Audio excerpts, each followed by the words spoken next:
Hello everybody, the Lawn Gnome is here, and I demand things to be awesome.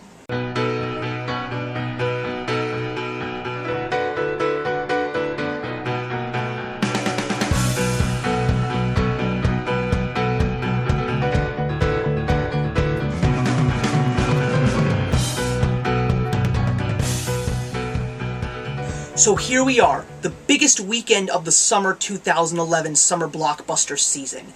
The most anticipated movie of the summer has officially hit theaters.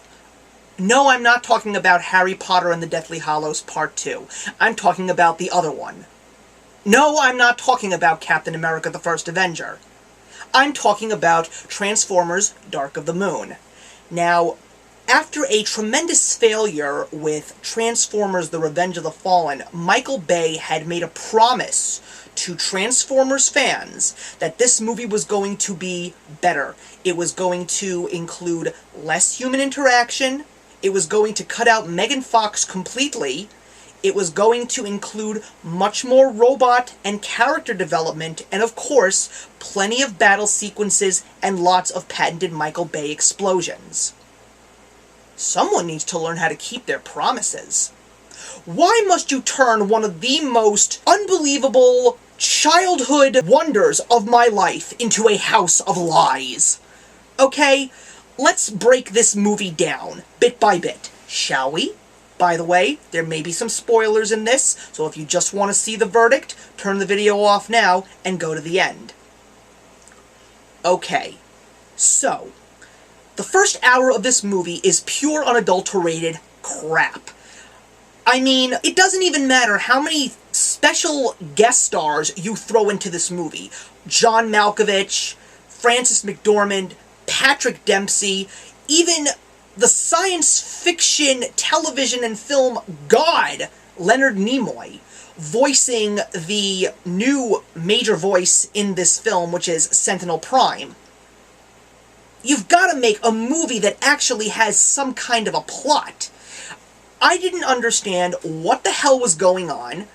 I didn't understand what they were trying to do for the first hour of this movie, but it was flat out horrible. Now, did I actually laugh? Yes, because there were some scenes that were just over-the-top funny, especially with the other major guest that was thrown into this film, from Hangover, Ken Jeong, who had some of the most hard-to-read but hysterical moments in this movie, but what was it all about? That just didn't make sense to me whatsoever.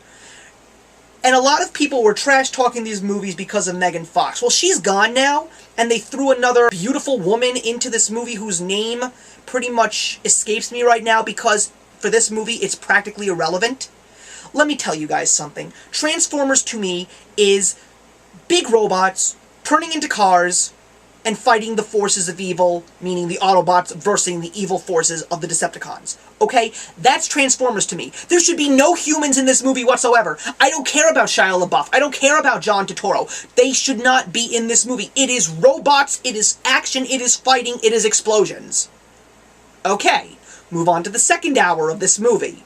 This movie was 2 hours and 45 minutes long, by the way. It made me feel like I was there for 4 or 5 hours, and I still wasn't even satisfied. So as I was saying, second hour of this movie, probably the most unbelievable action sequences I have ever seen in a movie this year, probably for the last 5 years or so.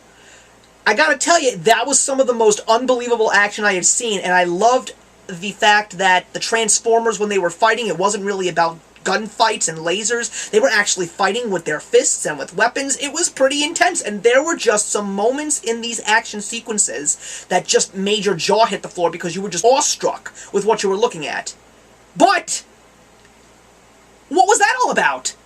Just like the first hour of this movie, the same thing can be said about the second hour. There was no plot. There was no substance. I didn't understand what the hell I was watching. My mind was just getting, pardon my French, clusterfucked by all of this craziness.